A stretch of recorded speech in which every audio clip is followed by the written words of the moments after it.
One night, while all the ants in the colony are resting, Zoc goes looking for the last ingredient he needed to finish his potion. After days of searching, the mage finally finds the fire crystals and asks Spindle to light the place while he extracts the mineral from the rock. Other ants, who were sleeping below, are bothered by the rocks falling on their heads and order Zoc to go to sleep. However, he ignores them and continues to work hard to complete his mission. In a few minutes, the mage manages to destroy the rock and collect the crystals. The next morning, the workers go back to work, when they are interrupted by the destroyer. The anthill is in the backyard of the Nickel family home, where Lucas lives with his parents and sister, Tiffany. The boy has no friends and is regularly teased by other boys in the neighborhood, especially Steve. The boy is the oldest in the class, so he uses his strength and size to intimidate the other boys in the neighborhood. To avoid the provocations, Nikki and other young ones join him, but they are also the boy's targets. After giving Lucas a wedgie, the boy leaves with his gang. Annoyed, Lucas takes out his water pistol and attacks the anthill to take out his anger. This is not an isolated case. Whenever he goes through these humiliations, the boy attacks the anthill as a way of venting what he feels. Because of the frequent attacks, the young man became known throughout the colony as the Destroyer. Zoc tries to fend him off and threatens to use his powers against him, but Lucas kicks the anthill and throws it away. Hova tries to communicate with the boy, as she believes that this will stop the attacks, but her attempts are unsuccessful and Zoc needs to prevent his girlfriend from being crushed. When the boy was about to eliminate the couple, his mother calls him back home. Doreen informs her that she is going on a romantic trip with her husband, Fred, to celebrate their wedding anniversary. She says goodbye to Lucas and realizes that the boy is upset. The woman asks the boy what is going on, but he is furious and asks her to leave soon. The couple leaves their children, Tiffany and Lucas, in the care of Grandma Mamo, who is on the second floor of the house and ends up dropping her dentures in the garden. Lucas then goes to his grandmother's room to return the prosthesis and discovers that the old woman is building a real fortress in her room. When questioned about the reason for all this, Grandma Mamo replies that she is preparing for an alien invasion. Meanwhile, Zoc is at the colony working on his potion. However, something is preventing his magic from working. The mage rubs the fire crystals, but the liquid does not change color as expected. Hova tries to cheer him up, but the head of the council arrives just in time and interrupts the couple. He tells that, due to the Destroyer's frequent attacks, the food stocks are way below normal and asks if Zoc has any solutions. The mage then guarantees that he will soon be able to finish his potion, which will save the colony. The next morning, as Lucas waters the grass, he is surprised by Steve, who suddenly throws a firecracker near him. Before leaving, the boy launches a second firecracker, which ends up going out before it bursts. Furious, Lucas looks at the anthill and plans his next attack. In that instant, Zoc continues working on his potion and discovers that the fire crystals are not working due to their fissures. To cover the imperfections, he decides to use resin. After that, the mage makes another attempt and the potion is finally ready. While celebrating, he is surprised by a strong current of water that invades the anthill and drags everyone wherever it goes. The place was being completely destroyed, but Lucas is interrupted by a weird guy who approaches him claiming to be a pest exterminator. Stan Beals claims that Fred Nickel hired his services but forgot to sign the contract before traveling. He then manages to convince the boy to sign the document in his father's place. After the flood, Zoc and Hova emerge from the water and discover that Spindle managed to save the potion. They rescue the head of the council, who is buried under the rocks, and despair at the current state of the colony. The ants are worried with this situation, as all the attacks took place without any reason and without any provocation on their part.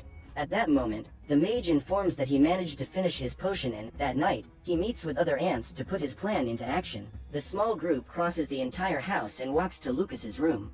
Arriving there, Zoc pours the liquid into the boy's ear and the potion soon takes effect. When he wakes up, in the middle of a storm, Lucas realizes that everything around him is gigantic and he notices that he has shrunk. Startled, he falls out of bed and lands inside a bag of chips. When he leaves there, Zoc is already waiting for him. Due to a strong thunder, Grandma Mamo wakes up scared and goes to Lucas's room to check if the boy is okay. At that time, she, through her binoculars, can see her grandson being taken away by ants and ends up passing out. Once outside the house, the insects throw the boy inside the colony and transport him to the place where his trial will take place. All the ants were already waiting to watch the event and are surprised to see a human so closely. The guards drag him to the council and Fugax reads the charges. It's announced the arrival of the Queen Ant, who must give the sentence to the human. The Majesty then decides not to kill the boy, as this would ensure the colony's survival for a short period of time as, soon after, other humans could attack them.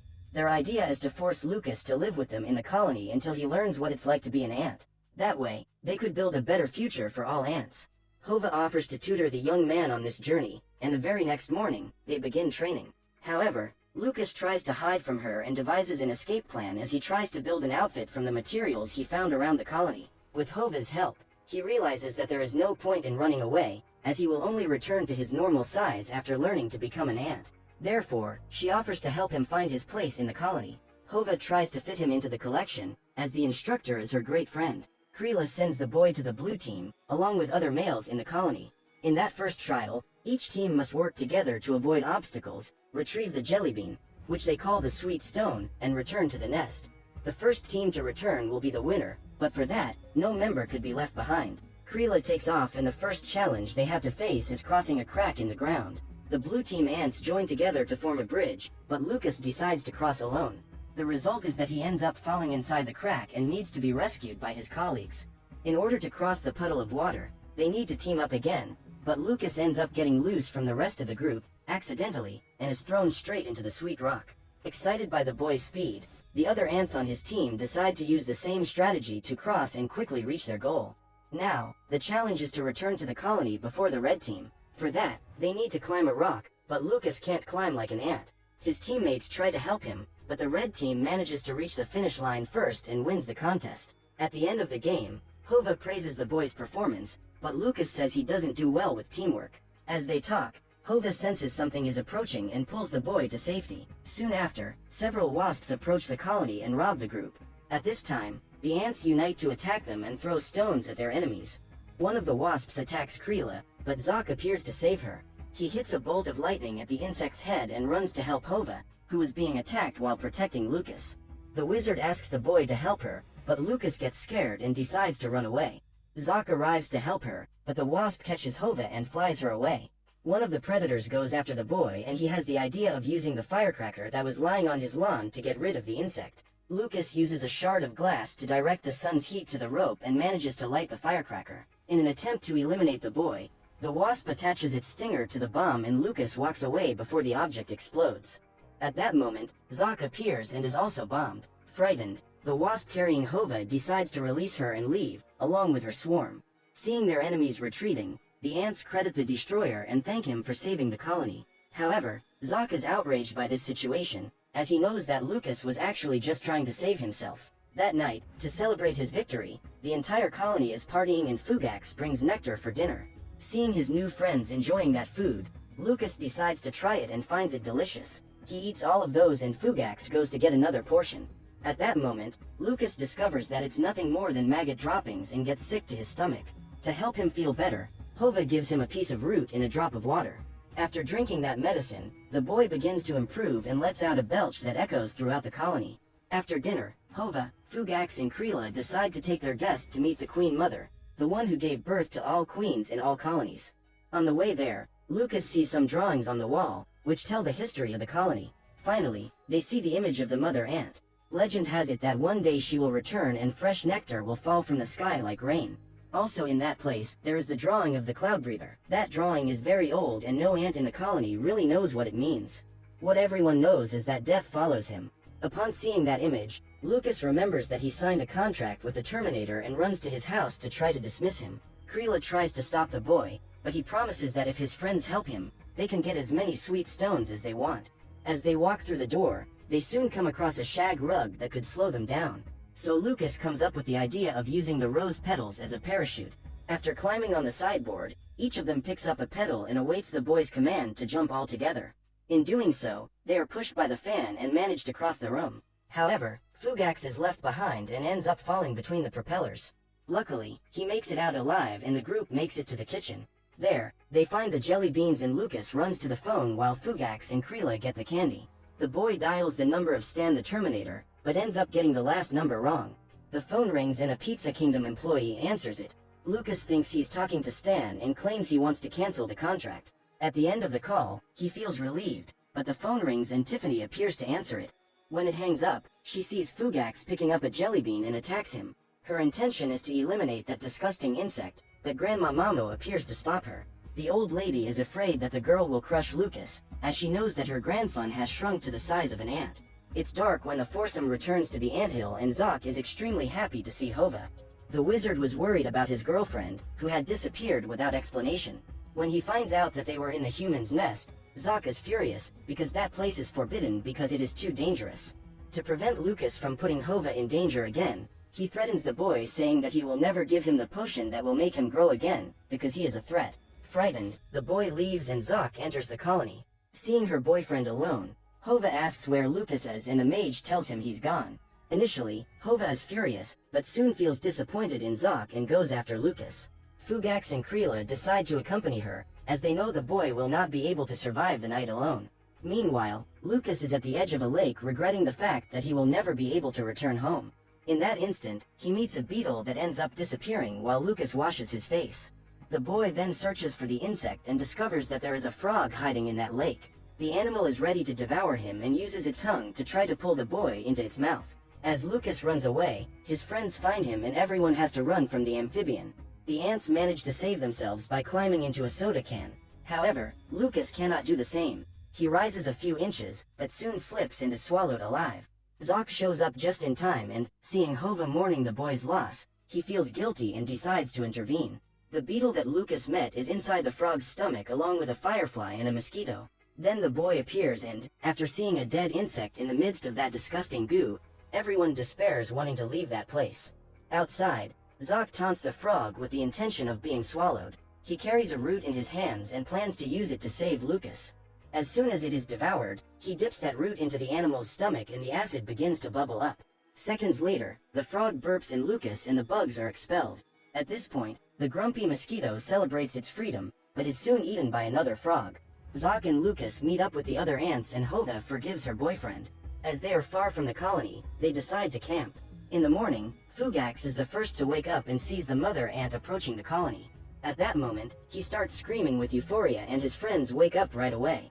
When looking at the giant ant, Lucas discovers that, in fact, who is approaching is Stan, the exterminator.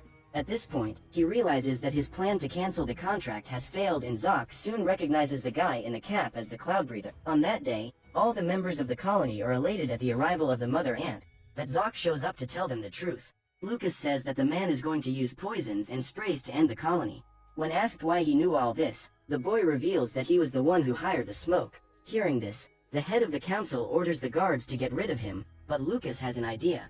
The boy suggests that Zoc use the potion to shrink Stan the same way he was shrunk. Together, they go to the wasp's nest to ask for help. As their lives were also at risk, the wasps decide to help the ants get rid of the exterminator. Mounted on wasps, the ants fly to the man's head but find that his ears are protected by earphones. With this advantage, Stan easily gets rid of all the insects that attack him. While recharging, the man takes off his earphones and Lucas tries to get closer to attack him. However, the wasp he was riding is knocked over and he lands on the man's head. There, Lucas finds dozens of lice living in a large amount of dandruff. At this point, Stan scratches his scalp and Lucas jumps on his face to flee. The boy ends up falling into that man's nose, but is thrown away when Stan blows his nose. Luckily, Hova is nearby and manages to give Lucas a ride. When everything seems to be fine, they are attacked and fall to the ground. The wasp is on top of Hova and both are unable to move. Seeing the smoke approaching, Lucas thinks about running away, but remembers that ants work as a team and refuses to leave his group behind. He lifts the wasp into his arms and frees Hova so the three can escape. Up ahead, they come across the mailbox and Hova climbs up. Lucas follows close behind and has apparently been engulfed by the smoke. But, to everyone's surprise, he manages to climb the wooden stake and thus saves his life and the life of the wasp. After getting a ride with Zoc, they have a new plan. Instead of pouring the potion into Stan's ear, they decide to smear the liquid on the wasp's stinger, which then stings the exterminator's backsides. Seconds later, the man begins to writhe and shrinks. Stan isn't the size of an ant, but he's the stature of a child. Now that the enemy is defenseless, the wasps that survived band together to attack him. As he is too short to get into his van, the man steals a tricycle and uses it to escape. At the end of the attack, the ants return to the colony and proclaim Lucas as their savior. Then the queen appears and gives him his freedom. Before leaving, the boy says goodbye to his friends and Zoc gives him the growth potion. After saying goodbye to Hova, the boy goes outside and, after drinking the liquid, returns to normal. His grandmother was watching through the binoculars and is extremely happy to see that Lucas is back. Hours later, the Nichols return from their trip and the boy runs to hug his mother. When his parents enter to store their bags, Steve and his gang show up to pick on Lucas. However, the boy is not intimidated and decides to face him. Steve gets angry with Nicky and threatens to beat him up, so Lucas finds an opportunity to unite with the weaker boys and fight his neighbor's oppression. The young ones are also excited and run after Steve. However, the boy runs away, proving to be a great coward. As they were no longer under the control of that bully, they invite Lucas to play, but before going, the boy throws several jelly beans around the anthill.